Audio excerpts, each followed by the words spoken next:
Evening,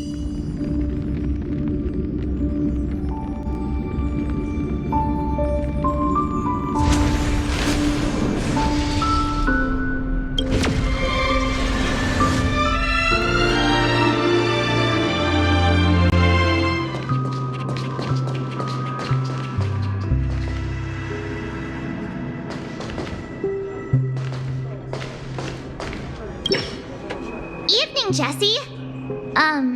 Is it evening?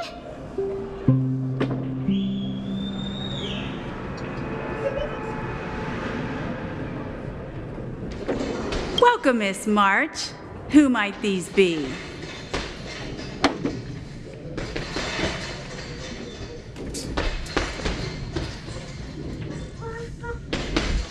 These two are my friends.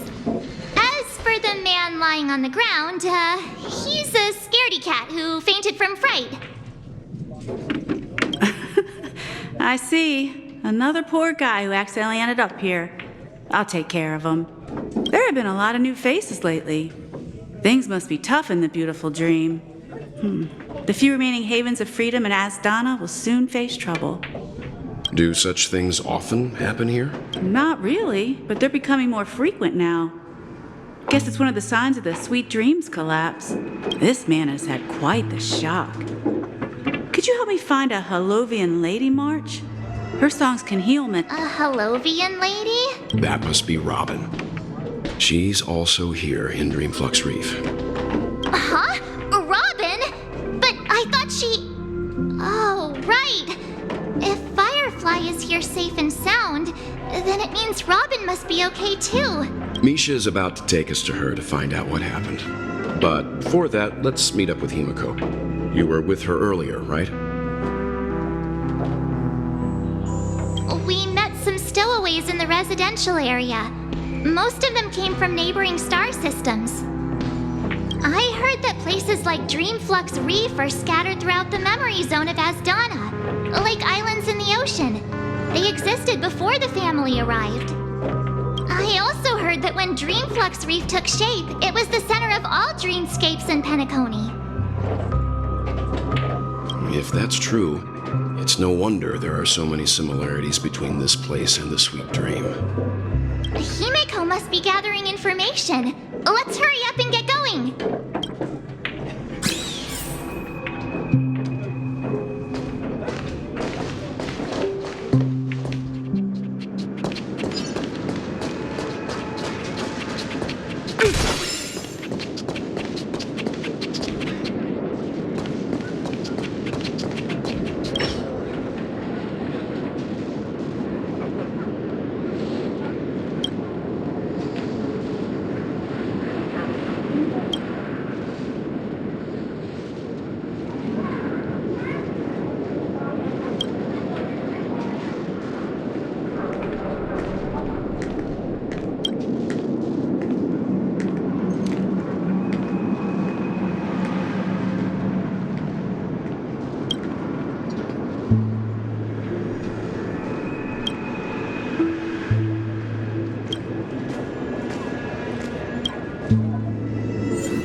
The family will be done.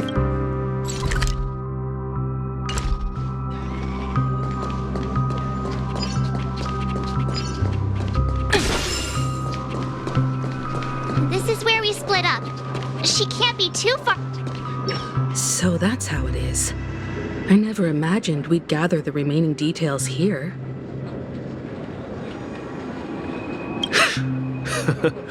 To borrow Gallagher's catchphrase, what an unpredictable twist of fate.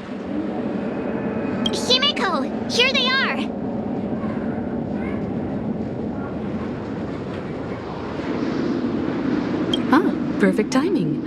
Now that everyone's here, I'd like to introduce everyone to Micah, who's partly in charge of the Land of the Exiles. Micah, these are my companions.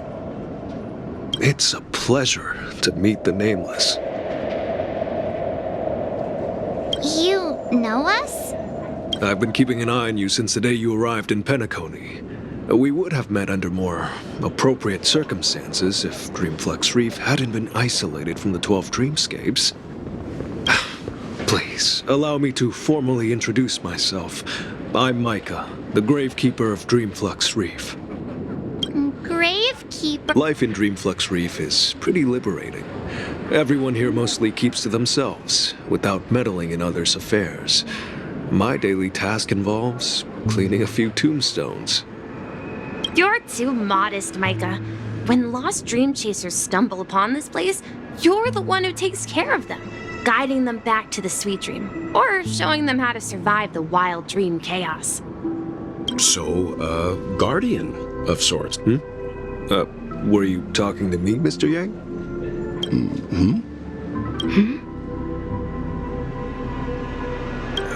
On that note, Mr. They're actually just symbolic stones. But before that, you have an important guest joining you. An important guest? Who could it be? This way, please. The roads here in Dreamflux Reef are a bit run down, so watch your step.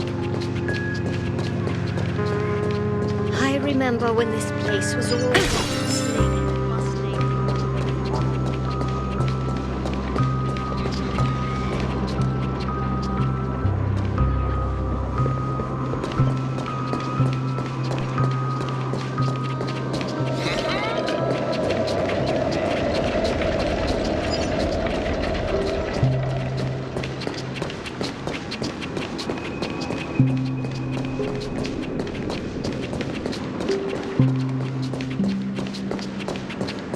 There she is. It really is her. Everyone sang so wonderfully. It's not off. Oh, I can't thank you enough, Robin. Well, these kids have made incredible progress in only a few days.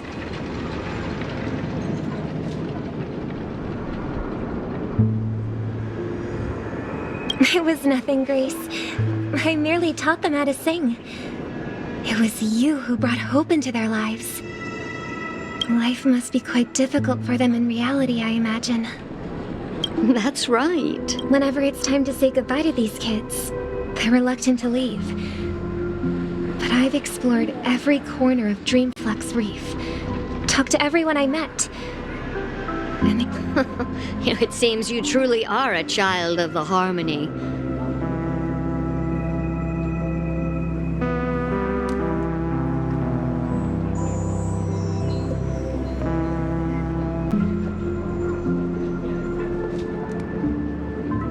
Emma and Andy are orphans I took under my wing. Carol there, with her blind eyes, used to work at a nutrition center in the outer ring of Penacony. And as for Gary, he's been living with autism since he was a child. They're not old enough to enter the sweet dream managed by the family. If we compare people to birds, these kids are like fledglings with impaired wings. But in this dream, well, they can fly freely, even if they stumble. And me, an old lady with no legs. Well, without this dream, I couldn't even walk toward them.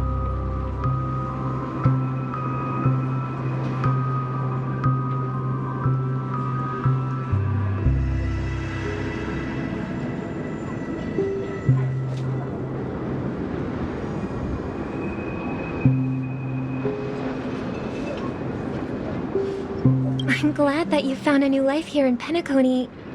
It's just...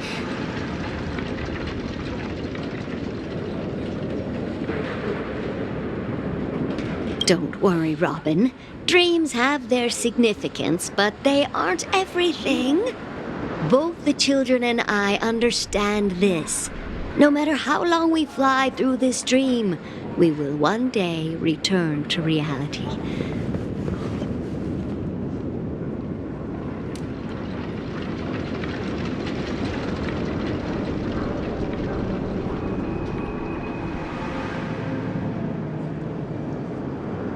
But you know what?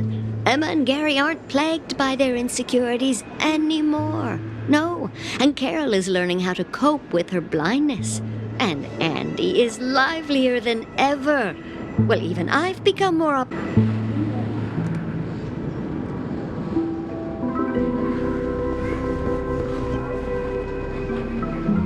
You see, in dreams, we learn how to live. Once we return to reality, we learn how to survive.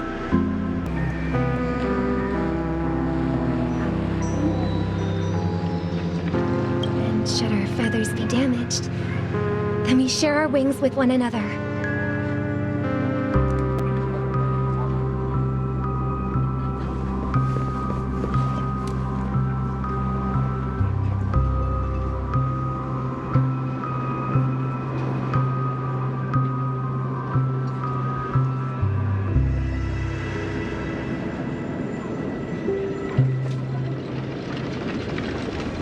There's no need to covet an illusory sky in dreams, because we have the right and the ability to fly towards a broader horizon.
It's a relief to see you safe and sound, Miss Robin. It's nice to see you all again, Astral Express crew. I heard my disappearance caused quite the commotion out there. I'm really sorry about that.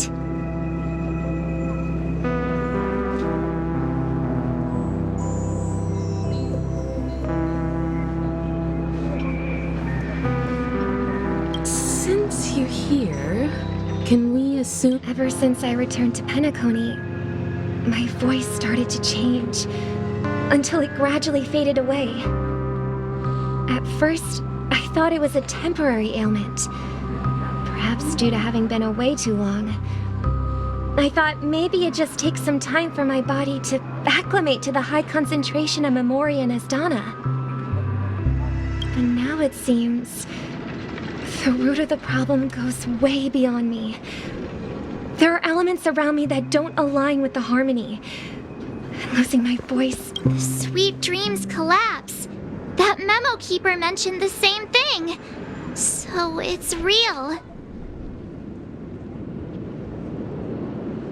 While I was away from Penacony, the boundaries of the 12 dreamscapes kept expanding outward.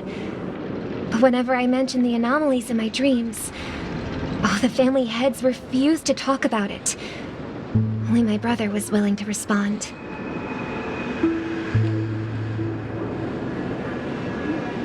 Later, I discovered the secret letters from the IPC ambassador, which further convinced me that there are hidden secrets beneath the surface of Penacony. So, following the clues in the Oak family's dossiers, I found my way here. The land of the exiles, concealed by the family under the guise of death. A dream within a dream. Hearing you speak, it sounds as if your voice has made somewhat of a recovery. I hate to admit it, but the harmony in this place resonates more broadly than within the sweet dream.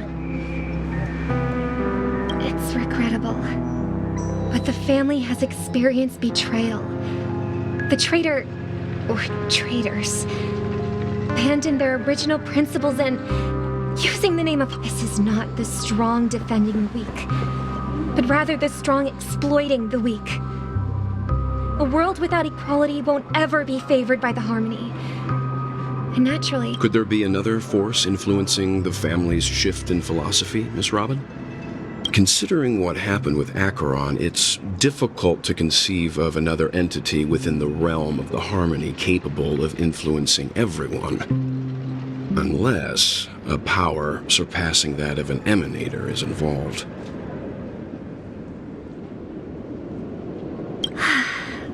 I'd heard about what happened to the Xianzhou Alliance. But as far as I'm aware, the family hasn't faced any such external interventions. Who knows? Perhaps regardless, I cannot accept my home is moving towards the very opposite of what the harmony represents. While still, I must uncover the reason why Mikhail cut ties with the family, and who exactly it was who betrayed us all. Do you remember our arrangement, Mr. Micah? Well, here, I've decided to forgo my role, and never step foot on the Charmony Festival stage again.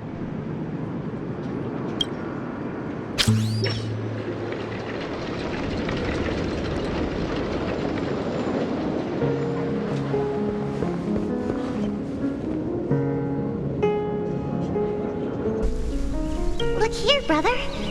A little bird. Looks like a fledgling Charmony dove. But Charmony doves don't live here. So how did this little bird get here? Maybe its parents abandoned it? It looks weak and frail. Why don't we find something soft and make a nest? This place is too dangerous for a fledgling. Let's take it with us. We can put it on the wooden shelf in front of your window. Okay. A bird like that must have a beautiful singing voice. I'll ask the family head to build a cage for it. A cage? But then it won't have the freedom to fly. Let's see. What is it that has captured the attention of the two best interpreters of the Great One? To the point that, oh, poor little thing, doesn't look like it's doing well. Do you... I do. But I don't want to lock it up in a cage. Why? Even if it's small and not fully feathered. Can't sing. It didn't come into this world just to be locked up in a cage. Birds. They should be flying free in the sky. That's quite the romantic idea. And what about you, a young scholar? Do you agree with your sister? I think she's right. But if we leave it out in the wild, it won't survive for more than a few days at best. Ah, I see. It seems our little scholar is still a bit unsure. Well, let me tell you youngsters a story. As you probably know, Charmony doves can fly through the air. When they fly really high, the friction caused by the flapping of their feathers against the atmosphere creates amazing lights so that they look like shooting stars. We've seen this spectacle so many times that we think it's just something they can naturally do. But that's not the truth. Their radiant display is the result of countless... Their ancestors were too weak to survive on the ground. So, to escape predators, they started seeking new opportunities in the air. After countless attempts by many generations, one of them finally figured out how to fly. So, you mean birds aren't born to fly, but they find a way to do it through their determination, right? Well, that's an idealistic way of putting it. So, what are your thoughts, Sunday? I think people believe birds are meant to fly because they've never seen those birds crashing to their death. That's an interesting perspective. So, have you decided what to do with the bird now?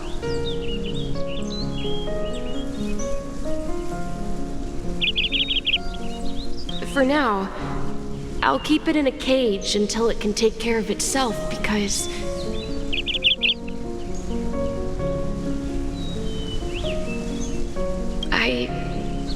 I want it to live, no matter what. Well said, kids. It seems each of you has found your own answer. Your insights are truly remarkable. And I hope they come true in their own way. We will take good care of it. Won't we, brother?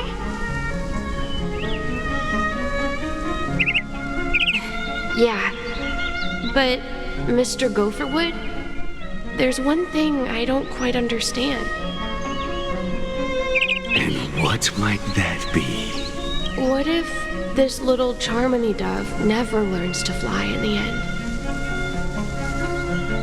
I mean, if there are fledglings in this world that can never fly throughout their lives, should we let them go back to the sky, only to see them? Talking in your sleep, Birdie? Time to wake up.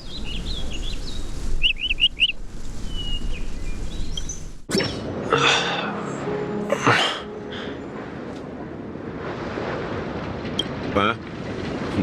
Need a hand?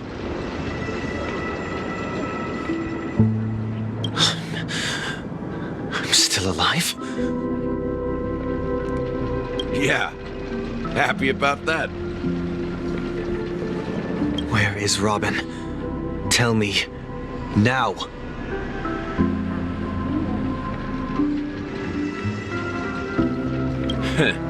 I knew that was going to be the first thing you'd ask. Don't worry, your sister is here, safe and sound. She's probably walking around the streets now. If I were you, I'd be more worried about myself. After all, right in front of you is the guy who just stabbed you in the chest with a dagger. If you wanted to kill me, you wouldn't give me the chance to speak. Just tell me your demands, lackey of the watchmaker. So, you figured out who I am, huh? No wonder you had the guts to go against the Dream Master and the Four Families. Looks like I made the right choice. Choice? You are aware of my plan and see through my act. Time is running out, so let's drop the charades. I'm suggesting we cooperate. Cooperate? What makes you think I'd cooperate with you? The fact that the famous Robin has chosen my side. Plus, some clues about a traitor and a bright future for Penacony. Any of that catch your interest? I find it hard to believe a man who's full of deception. Fine. You don't have to trust me. What you should trust is...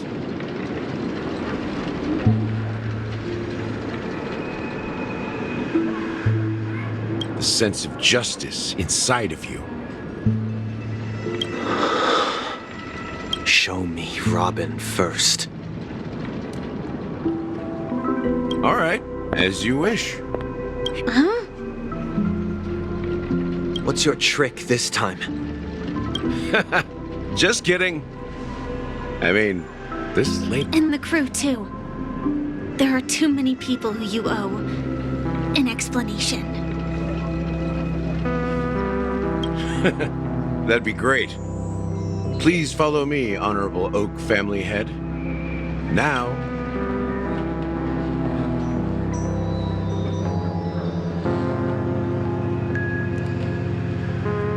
This is the monument I mentioned earlier. The names inscribed on it should be familiar to all of you. Rosalina and Tiernan. When Penacony was known as a frontier prison, it was the Trailblazers who connected it with the stars. They were the heroes who saved Asdana, and their names deserve to be immortalized, not just on this small stone tablet, but in the annals of history for all of time. However, today, the planet of festivities is nothing but sweet dreams. That heavy piece of history is all a distant memory. Just like that prison.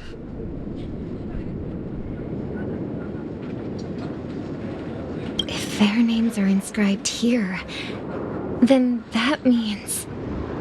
According to Micah, they died long ago. Rosalina was killed during the War of Independence. She ventured alone into the heart of the star system to investigate the flow of Memoria, but she never returned.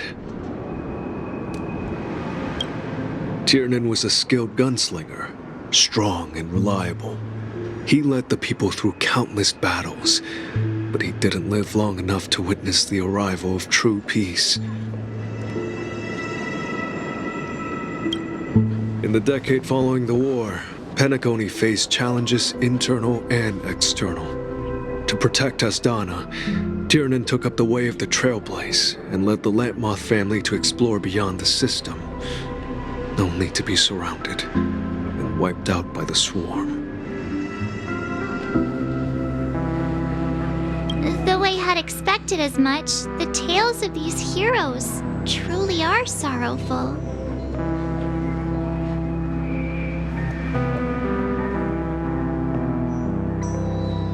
True to the title of Trailblazer, they spent their lives venturing into the unknown.